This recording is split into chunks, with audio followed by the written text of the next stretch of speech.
xale ak yooyu doon wax ne gëmuñu réalité du pouvoir ak yu bëree bëri daal sànq am na lu ma jot a xam un peu ci sa position ci wàññi bi alors da ngay reetaan wala da ngay nangu ne gaa yi ay jàmbaar lañu. sama copain ni mu koy layalee baaxul mënul lay nañ dem jëli Cheikh Bara moo dàq lay ci Sénégal.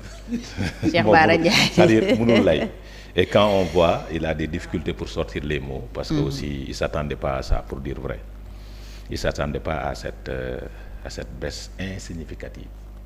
Il s'attendait pas à ça. Ça a été une surprise, parce que aussi su demee dans sa déclaration muy justifier naan 15 francs moo gën Macky Sall wàññi na fi mburu 25 francs ñu dégg tollé ci Sénégal. wàññi na fi mburu 25 francs ñu dégg tollé ci Sénégal. wàññi na fi ceeb 40 francs ci njëgu ceeb bi ñu dégg tollé ci Sénégal du dëgg. Aujourd'hui on a vu des personnes yoo xamante ni d'accord naa ils ont respecté les engagements parce que 2 mois yi nag 70 jours la respecté nañ ko wàññi nañ njëg bi wàññi nañ suñ taxawee à titre comparatif parce que pouvoir soo koy juger da ngay juger ñaari pouvoir yi même période l'année en 2012. 18 jours de présidentielle Macky Sall dafa wàññi le riz ordinaire jëlee ko 325 contrairement ak li nga doon wax parce que un gouvernement suy wàññi c'est en fonction des prix homologués du wàññi en fonction des spéculations parce que gouvernement warul dox ci spéculation kii day jaay 700 francs suukar kii jaay 600 francs suukar kii jaay 650 suukar mais le prix homologué du sucre c'est 600 francs depuis très longtemps. C'est ça le prix homologué du sucre donc pour wane ni wàññi bi waxu wàññi la parce que par rapport au prix homologué amul dara lu ci wàññeeku d'ailleurs augmentation sax moo ci am pour le riz parce que le prix homologué du riz c'est 350 francs issu de la dernière concertation avant les élections présidentielles le prix homologué du riz parfumé brisé c'était 350 francs spéculation il y a 1 mois moo ko yóbbu prix bi mu toll spéculation moo ko yóbbu ci prix 500 francs le gouvernement sooy wàññi kay da nga naan njëg bi fii la jóge comme ni mu ko defee ci suukar bi nii dafa ne suukar 650 la jar léegi 600 lay jar mais ceeb bi waxul lu muy jar dafa ne ceeb bi warul dépasser 410 maintenant le prix du riz qui doit pas dépasser 410 et qui était à 350 ana wàññi ba il y a une augmentation de 60 francs sur le prix du riz j'ai dit par rapport au prix homologué je ne parle pas de spéculation. D'accord. Spéculation mooy ku mu neex mu jaay nu mu la neexee. parce que y a pas de contrôle. Il y a pas de contrôle mais les prix homologués par l'État du Sénégal parce que le sucre damay wax askanu Sénégal ne suukar bu mokk bi c'est un prix homologué ku ko jaayee leneen du loolu nguur dafa war a dal sa kaw mais puisque amul contrôle ku mu neex mu jaayee la neex. foofu tam vous avez failli. waaw je ne dis pas déglu rek je ne dis pas le contraire. chez mois passé wax naa la ko au téléphone maak yow. J'ai acheté le sucre à 600 francs le kilo sama quartier ci benn boutique donc 5 kilos yi 3000 francs laa ko jëndee kooku respecté na prix bi kooku mi ngi ci prix homologué bi deful spéculation foofu le riz brisé non parfumé moom moo dem ba yokk 500 francs te weer bii passé la yokk mais mi ngi woon ci prix homologué à 350 francs spéculation boobu nag. L'État s'est basé sur la spéculation pour baisser les prix suba su amaatee beneen spéculation bu mu bett parce que il n'a pas homologué le prix de 410 francs il a dit le prix ne doit pas dépasser 410 francs c'est pas de l'homologation dañuy wax nag intellectuel nga il n'a pas homologué le prix du riz pour dire que le prix du riz coûte 410 francs il a dit le prix du riz ne doit pas dépasser 410 francs donc homologation amu fa donc lu waay neex jaayee te loolu état du doxee noonu diwlin bi le riz raffiné. l'huile raffinée jóge na ci 1200 dem ci 110 francs may wax askanu Sénégal ne la le riz raffiné par rapport aux dernières concertations bi nga xam ne moo am du temps de Abdou Karim Fofana le prix du riz raffiné de l'huile raffinée était à 110 francs mooy diwlin bu ñuy natt c'était à 110 francs moom lañ ko fixé woon donc prix homologué le prix homologué n'a jamais été 1200 francs c'était à 1100 francs mooy benn boobu mooy ñaar ñett parce que les prix existent ces prix là les prix homologués pour le ciment pour tout ces prix là existent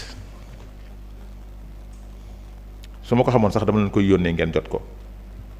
non prix yi lañ ko wax. yoon ngeen ko n'est-ce pas non wax ma yi ñu wàññi ñoom lu bees ni de lu yàgg ya pour le ciment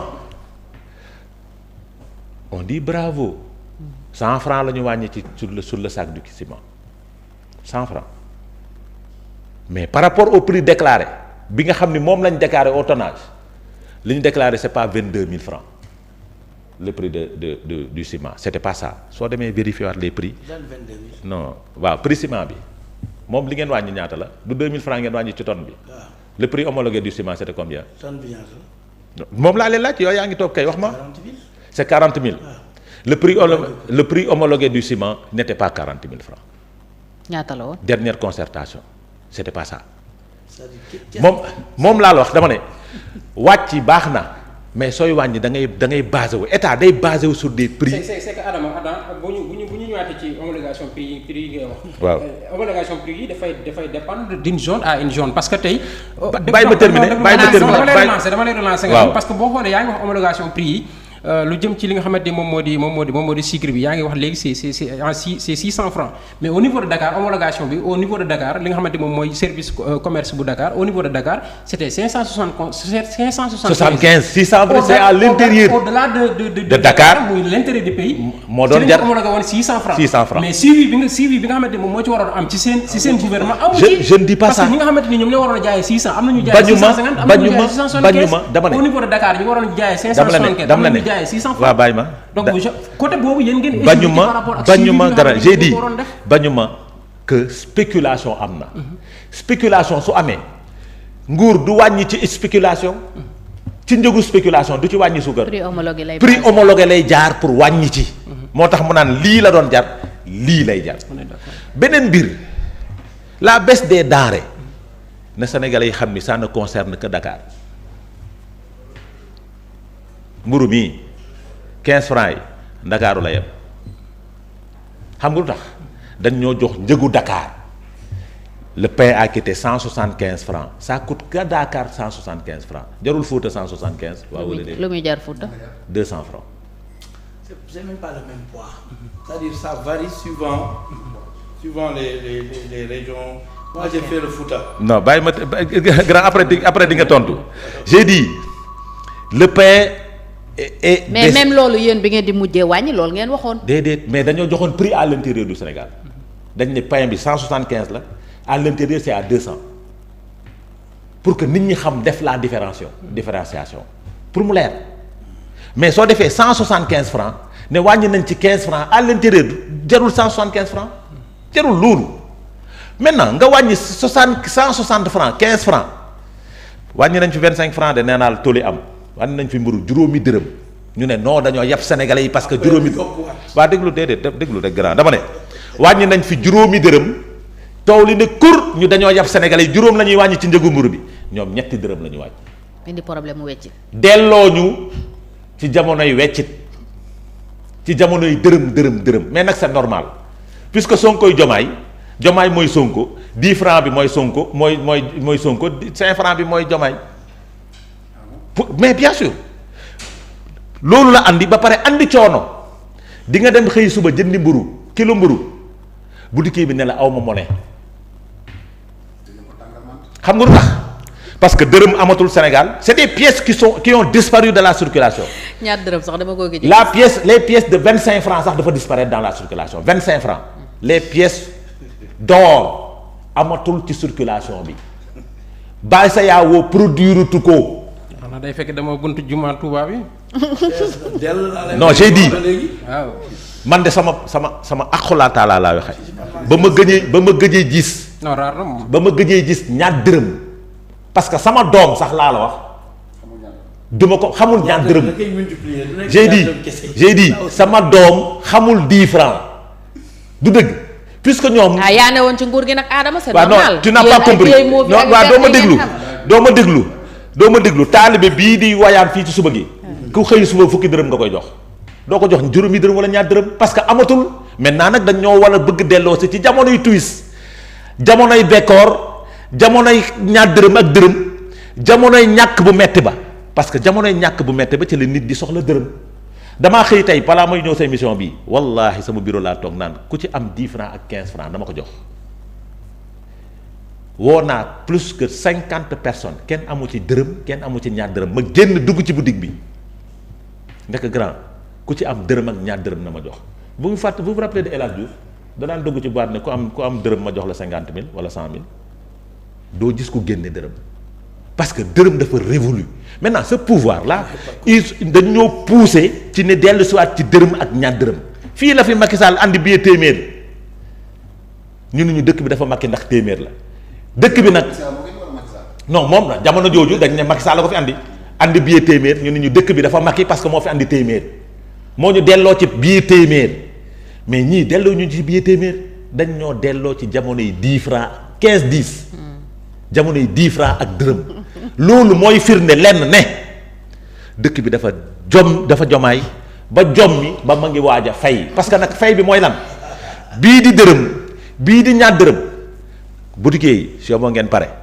dernière chose est-ce que vous savez que lii effet d'annonce la c'est pas encore validé parce que le secrétaire général du gouvernement a dit il faut qu'on rencontre le cadre de concertation. Oui, absolument. Donc ça veut dire que lépp lu ñu wax nii mun nañ waxtaan ba pare mu ne furaas du am waaw wala déet parce que d'accord gu ñu di dañuy dem waxtaan maintenant nag ils ont mis les charrues avant les bœufs parce que nag balaa ngay wax prix wàññi nañ ñaar dërëm ñetti dërëm donte man du ma xeeb wàññi du ma ko xeeb donte xaaruma woon loolu xaaroon naa lu ëpp loolu parce que en fonction de leur déclaration xaaroon naa lu raw loolu donte xam naa ni du demee noonu mais mënoon nañ waxtaan ba pare doog a annoncé mu nekk lu officiel waxtaan ak ñen le cadre de concert les acteurs mënoon nañ waxtaan ak ñoom ba pare parce que mburu mii yow wàññeegoo farine nga ne da ngay wàññi mburu courant bi yokku nga ne da ngay wàññi mburu nañ dem ak boulanger yi xool ndax mburu bi dina jar 160 francs nañ dem gàcce lañ fiy andi. non nee nañ lii ce sont les efforts de l'État moo renoncé ci ay taxes. Oui, maintenant ils attendent 53 milliards maintenant ils attendent que meunier yi def effort joxe seen contribution. Voilà. j'ai dit lii c'est des efforts fees ko fi wàññi njëkk def effort pour le parce que les riz là les riz diwlin bii suñu diwlin la de c'est pas l'huile importée mu leer mooy bi ñuy natt sénégalais yi diwlin bi ñuy natt. diwlin bi nekk ci bidon yi. bi nekk ci bidon yi moom lañ leen wàññil. ceeb brisé bi nga xam ni yow doo ko togg sa kër. non parfumé moom la ñu wàññi sénégalais yu bari xamuñu ceeb boobu. dem nañ ba ministre bi nee na dañuy dem ba identifier saako yi dañuy def identification ci saako yi sénégalais yi xamuñu ceeb boobu. suukar bu mokk bi waaw déet damay wax kat. man xam naa ko. waaw non déet yow ceebu waalo nga xam soo ne xam naa ceebu waalo d'accord naa parce que ci waalo nga dëkk soo ko waxee xam naa ko mais sénégalais yi xamuñu loolu ceeb bi nga xam ni moom la sénégalais yi moo ëpp consommation pour les sénégalais. c'est le riz parfumé. c'est le riz parfumé dañuy wax. fan lay jógee waaw bañu ma. xamu leen ko woon ba ngeen nekkee opposition. xamu leen fan lay jógee. non xamu leen ko woon. pourquoi vous n'avez pas rectifié. non xamu leen ko vous avez fait 12 ans. non ñoon vous xamu allez leen continuer toujours. yéen xamu leen ko woon non xamu leen ko woon nag. dig ñu autosuffisance 2017 ça n'a pas été réussi. waaw non ce sont ces waaw échecs non cumulés waaw non waaw qui ont amené li ñu nekk. waaw non xamu leen ko woon nag ndeysaan ba ngeen di wax keroog naan vous allez faire 2 mois pour wàññi dund bi parce que Macky Sall amul volonté cuune la xamul dara dina wàññi dund bi xamu leen ko woon xamu leen ko woon ni y avait ces situations là xam leen dañ leen di nangu vous êtes des non xamuñu ne woon puisque vous êtes des stagiaires. c'est plus catastrophique que dit, ñu xalaatoon vous êtes des stagiaires puisque vous êtes des stagiaires vous ne connaissez pas les rois de la heureusement yow administrateur nga tu as fait 30 ans dans l'administration su nekkoon yow doo def lay su nekkoon yow nag di nga wax leneen non je dis non damay waxtaan rek non grand su nekkoon non je ne parle pas de ça en connaissance de l'administration dama bëgg quand on fait 12 ans d'administration quelqu'un vient en 2 mois c'est notre énième plateau. waxal rek. mosuñu toog ci plateau nga ne Macky Sall mënul wàññi dund bi ñun suñu faloo dinañ wàññi dund bi mosoo koo wax. tu l'as jamais dit parce que xam nga lu administration doxee yow xam nga ni pour ñu wàññi dund dafa am ay mécanismes yooyu mettre en place donc doo ko wax. c'est pas aussi tu n'as jamais tenu ces propos là c'est la énième plateau bi ñu bokk mag yow. tu n'as jamais dit que dund bi dañ ko war a wàññi. ok musoo ko wax. d'accord tu n'as jamais parlé sur la question de l'emploi des jeunes musoo ko wax. bul personnalité di wax. maintenant nag non yow laa toogal. parce que d'accord léegi dama lay bàq. on fait le tour oui.